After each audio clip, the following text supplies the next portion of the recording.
Let me now formally begin our morning session of day 2. And we have quite a notable keynote speaker with us. She arrived very, very early. Everyone knows her as an esteemed public servant who is a sustainability champion. It is evident in her various projects and initiatives in the city of Quezon. Ladies and gentlemen, we have with us today Quezon City Mayor Joy Belmonte.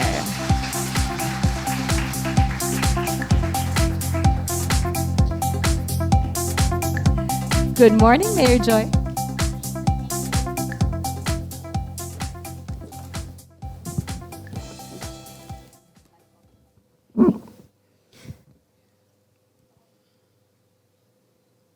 Good morning. So my greetings to Mr. Philip Conyeng, to Mr. Jordan Tan, to Irish Lorenzo, to my fellow speakers, to Professor Rogelio Alicor Panao, and to Professor Edna Ko, and of course to our young ladies and gentlemen and those of diverse genders, a pleasant morning to everyone. It is an honor and privilege to address you today on an advocacy that is extremely close to my heart. So I'm going to get right through it so that we don't waste time. So when I was first elected mayor in 2019, the need for critical action against the imminent threats to our planet had already become increasingly evident. That same year, Time magazine released a report featuring the places on Earth experiencing the most severe socio-economic impacts from the climate crisis. Not surprisingly, the Philippines was among those at the top of that list. And indeed, our country consistently ranks high on everyone's list of vulnerable places. This alarming state we find ourselves in compelled me to prioritize climate action in my 14-point agenda of governance. Each step we have subsequently taken since I first took office has been deliberate and strategic. As early as a few months into office, we became the first local government to declare a climate emergency, institutionalized through a city council resolution. This became the cornerstone of our aggressive pursuits, empowering us to mobilize resources, both internal and external, to address climate change. This bold step also justified the allocation of as much as 13% of our annual budget, specifically for undertakings that address climate-related issues. Moreover, this declaration paved the way for us to pass an ordinance creating a climate change and environmental sustainability department, again making us the first city in the country to have done so. This department serves as the linchpin for driving climate action across all levels of our city, ensuring a whole-of-society approach in pursuing resilience and sustainability.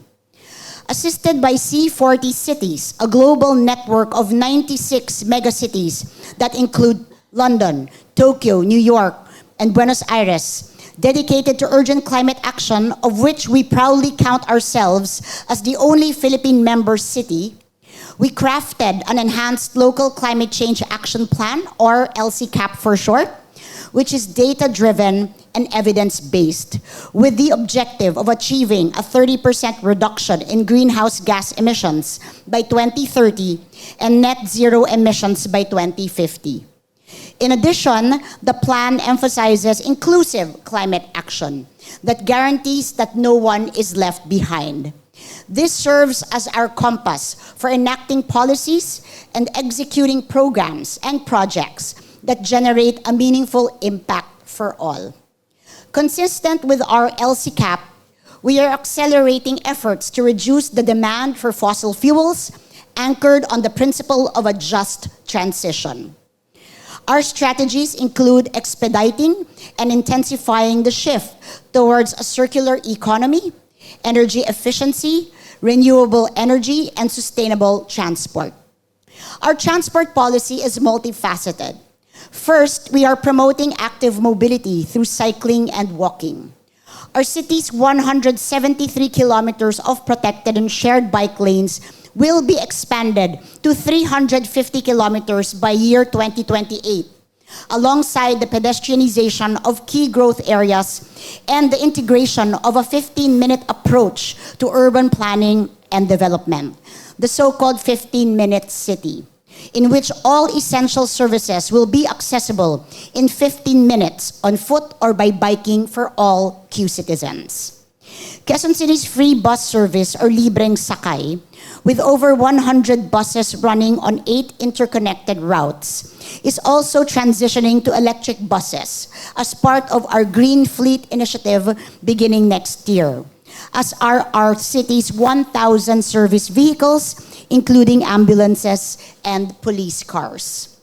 At present, we have installed an extensive air quality monitoring network with 40 sensors across the city that provide us with evidence-based data on the quality of the air we breathe. Our commitment to reducing transport emissions is one way to uphold the city's air quality standards for the health and well-being of our residents. And I would just like to inform everyone from Quezon City here today that because we have these sensors, please follow us on our official Facebook page, because we put regular notices there pertaining to the quality of the air that we have in different parts of the city. And that should guide you so that when there is threat of smog or haze, you don't panic and request for the suspension of classes right away. You check, ano ba yung air quality talaga sa lugar ninyo, sa paaralan ninyo, and nakasaad dyan. And then you know kung yung intervention ba ay stay home or magsuot lang ng mask. And the city will advise you. But again, the city is focused on data-driven, science-based, evidence-based data. Hindi po kami gumagawa ng desisyon na hindi po nakabatay sa datos. Another strategy is to increase our parks and open spaces. Our ambitious target is to double these numbers from the current 226 to about 500 open spaces by 2030. Ready for bidding is an elevated landscape promenade resembling New York's High Line that will connect two of the largest green spaces in our city, the Quezon Memorial Circle and the Ninoy Aquino Parks and Wildlife Center. Plans to plant 1 million trees together with the private sector are also now nearing execution. With the stationary energy sector contributing roughly 60% of our carbon emissions, our sustainability agenda includes a just transition to renewable energy, which begins with the solarization of all viable city-owned buildings and facilities by 2030. Immediate goals include the solarization of the City Hall compound, our 3 city-owned hospitals, and 50 of our city's 158 public schools by next year. The city's business community is also strongly encouraged to embrace the path to sustainability. Our enhanced green building ordinance, drafted with technical assistance from C40 cities, will mandate the private sector to adopt certain measures, basically those that already existing in issuances and laws, and those that are required by the DOE and the DPWH.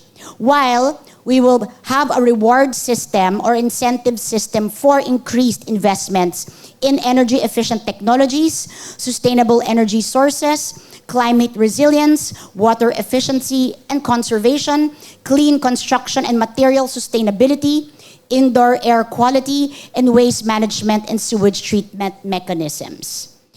This legislation is scheduled for public consultation by the City Council early next year. So what kind of incentives are we talking about? Basically, since these are companies, tax incentives. So all of the companies here take note.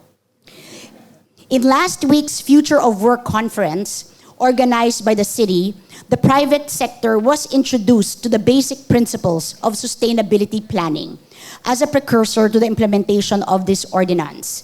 So the city government is working with all our businesses, micro, medium, small, in order to help them draft sustainability policies in their respective businesses. And this is a commitment that the city is doing because sustainability cannot just be in the realm of governance, it has to be an all of society approach. Meanwhile, we are recognizing outstanding practices within the private sector through the Quezon City Green Awards, this year's edition having just concluded last month. And well, if I may say so, since I think we should recognize those outstanding ones, the big winner in our Green Awards was SM Malls. They have an absolutely fantastic sustainability plan and are already practicing many of the measures that are in their plan. Other big winners, Robinsons, also Mega World, and Araneta Center did very, very well. This program also covers our barangays, sangguniang kabataan, and barangay-based youth groups. Paraan namin ito para siguruhin na yung kabataan ay aktibo nang nakikilahok sa mga gawaing magsusulong ng isang makabago at resilient and sustainable city. The Green Awards highlights the need for all sectors to participate in climate action towards a sustainable future. In next year's Green Awards, in addition to businesses, youth organizations, we are also going to include hospitals and schools. So sana maghanda na ang pamantasan ng Pilipinas para makalahok din po kayo sa aming Green Awards. To advance our circular economy ambitions, we have spearheaded programs that target the entire waste management hierarchy, from waste avoidance and prevention to reuse, recycling, and recovery. Our internationally recognized Trash to Cashback program encourages recycling and waste segregation at source by rewarding participants with environmental points that can be used to buy groceries and pay for utility bills, like Meralco. This initiative has gained significant momentum within our barangays, and our next step is to expand its coverage to include all schools and private institutions across the city. We have also legislated landmark ordinances aimed at minimizing plastic waste. Since 2019, we have implemented a ban on plastic bags in supermarkets, department stores, and markets. And many, many years prior to that, we already implemented a plastic bag regulatory ordinance. I stress the need for a transitional ordinance because kapag bigla ninyong binan, magkakaroon ng opposition. And dito sa Quezon City, napakahalaga na pagka meron kaming ganitong mga klaseng mga polisiya na makabago, kailangan may buy-in ng private sector or sino mang stakeholders, no? At sa mga public consultations namin, napakahalaga mapakinggan din namin yung mga stakeholders namin. And in order for there to be a smooth transition towards us achieving our goals, kailangan ma-incorporate yung mga suggestions ng mga stakeholders. Kung kaya't, nagkaroon kami ng transition ordinance wherein plastic bags were regulated, meaning kung hindi mo dala yung recyclable bag ninyo, nakalimutan nyo, pumunta kayo sa grocery, kailangan nyo ng plastic, you can still avail of a plastic bag, kailangan lang bayaran ito. Pero ngayon, dahil nabago na ang mindset ng mga tao at nang binad na namin ng totally ang plastic, walang nagreklamo, lahat sumang-ayon. Yan po ang pamamaraan namin sa Quezon City. Walang sapilitan, kailangan sama-sama tayong nakikita natin lahat ang mga benefits ng mga ginagawa natin para tulong-tulong tayo. Kasi ang importante dyan, matagumpay ang ating mga adhikain. Kailangan, hindi lang siya paper ordinance kasi hindi po tayo naniniwala sa papogi na mga ordinansang pinapasa lamang para masabing may ordinansa. Kailangan lahat ng ordinansa natin ay naiimplementa natin ng tama. No? So, like I said, in 2019, may black ban na tayo. And disposable materials and single-use plastics are also prohibited for dine-in customers at food establishments, in hotels, for their in-room items such as shampoos, conditioners, and the like. At kung nakita ninyong may hindi sumusunod, tumawag lang po kayo sa Hotline 122, ang number na kailangan lang ninyong tandaan para sa lahat ng inyong mga pangangailangan sa Quezon City, 122. in support of our crusade to gradually phase out sachets which clog our drainage systems and pollute our waterways. Kasi ang sachet hindi yan nare-recycle. Yan talaga walang bibili niyan, no? Yan talaga basura na panghabang buhay na yan. We launched a program called Kuha sa Tingi, a refilling initiative that incorporates refilling hubs in our sari-sari stores for daily household items such as liquid detergent, fabric softener, multipurpose cleaner, and dishwashing liquid. 30 sari-sari stores were enrolled in the pilot of this program, which successfully prevented over 47,600 sachets from entering the waste stream within the first 2 months from initial implementation. In the business model we created, the seller earns more. Kasi actually, kung bumili ka ng sachet, I'm sorry Philip, mahaba ang aking talumpati, but para maintindihan nyo, if you buy a sachet, 11 pesos yan. Okay? If you do one pump on a recyclable container, 3 pesos lang yan. Okay? So for the same amount, you pay less. No? So yung tindera can now double yung kanyang puhunan. Whereas in the sachet, konti lang ang kanyang profit margin, sa recyclable or refilling, pwede niyang doblehin. And still, that's cheaper than what a consumer would spend. No? So, in the business model we created, the seller earns more, the consumer spends less, and the environment wins. Our next step is to roll out this initiative in 1,000 sari-sari stores within this year. And by the end of next year, 5,000 sari-sari stores will have the Kuha sa Tingi program. We hope that through this initiative, we can gently nudge multinational companies who are currently resisting waste avoidance models. No? So kung may guest ka from Unilever, Procter & Gamble, Colgate, Palmolive, sana mapakinggan nila ang hinaing namin sa local government. It is not enough na kumukolekta-kolekta sila. Kailangan waste avoidance talaga. Let's end the creation, the manufacturing of plastic pollution. Full stop, no? Sorry kung may ma-offend. Okay, but that's just the way we should be going. And they are currently resisting waste avoidance models, and they should start thinking about alternatives to the very environmentally destructive sachets. Another effort we have undertaken is the Vote to Tote program in collaboration with Spark Philippines and renowned designer Zara Juan.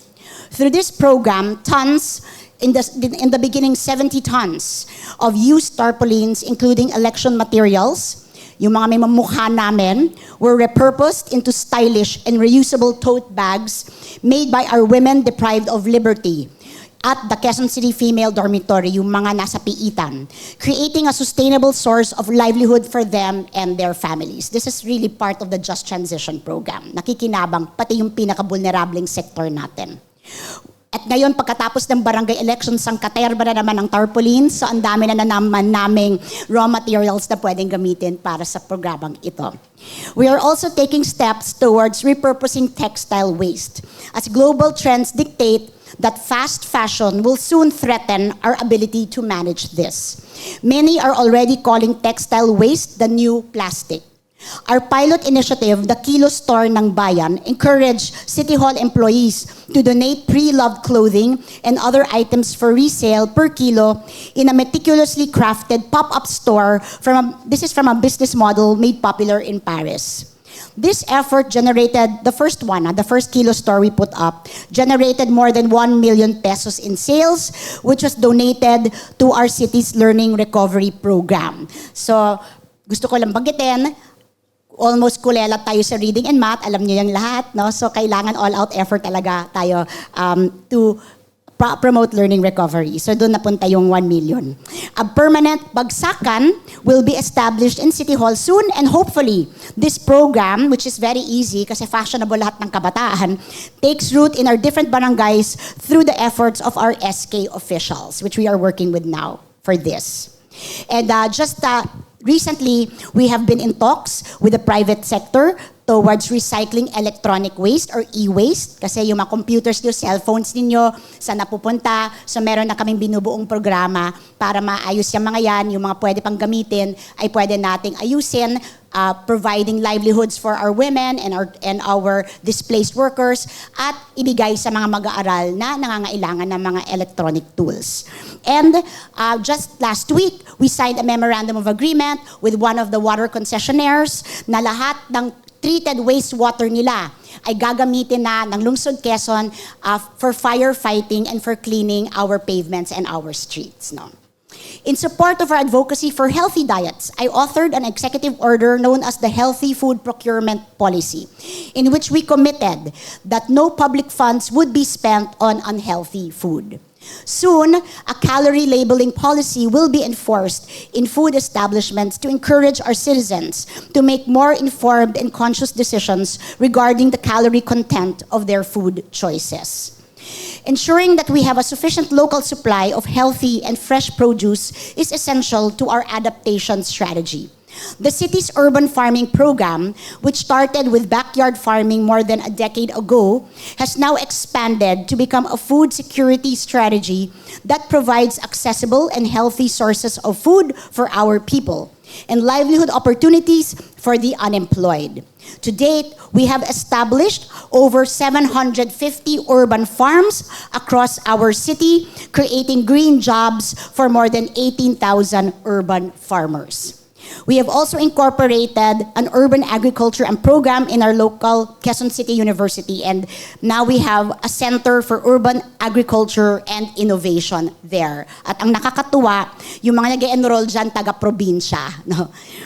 Our urban farming program has been recognized as a best practice for generating green jobs by C40 cities. And it should be noted, however, that the scope of green jobs encompasses more than just urban farming. All the initiatives I have highlighted contribute to this endeavor. So I'll end now. As I end, let me emphasize that our journey towards building a livable, green, sustainable, and climate-resilient Quezon City is a collective effort that should have begun years and years ago.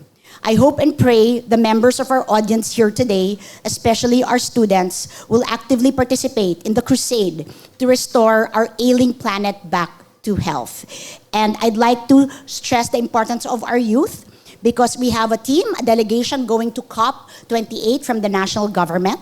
And just last week, we gathered together 400 public school, elementary, and high school students from Quezon City to craft the children's agenda for climate action. And we are the first city to have such an agenda. And this was submitted to the delegation going to the COP conference in Dubai next December or next month. So people like myself and Philip will be 6 feet underground when the full impact of climate change is felt, assuming we all remain inactive and apathetic. But you, our young people, will be in the prime of your lives. So thus, I invite you to join us in this advocacy so that your generation and that of your children will not only survive, but thrive in a changing world. I am grateful to Manila Bulletin for the opportunity to share what we are doing in Quezon City. And I congratulate you for this very laudable endeavor. Maraming salamat po at mabuhay po tayo lahat. Quezon City Mayor Joy Belmonte, ladies and gentlemen, who I'm asking to stay on stage because we would like to have photo opportunities with her.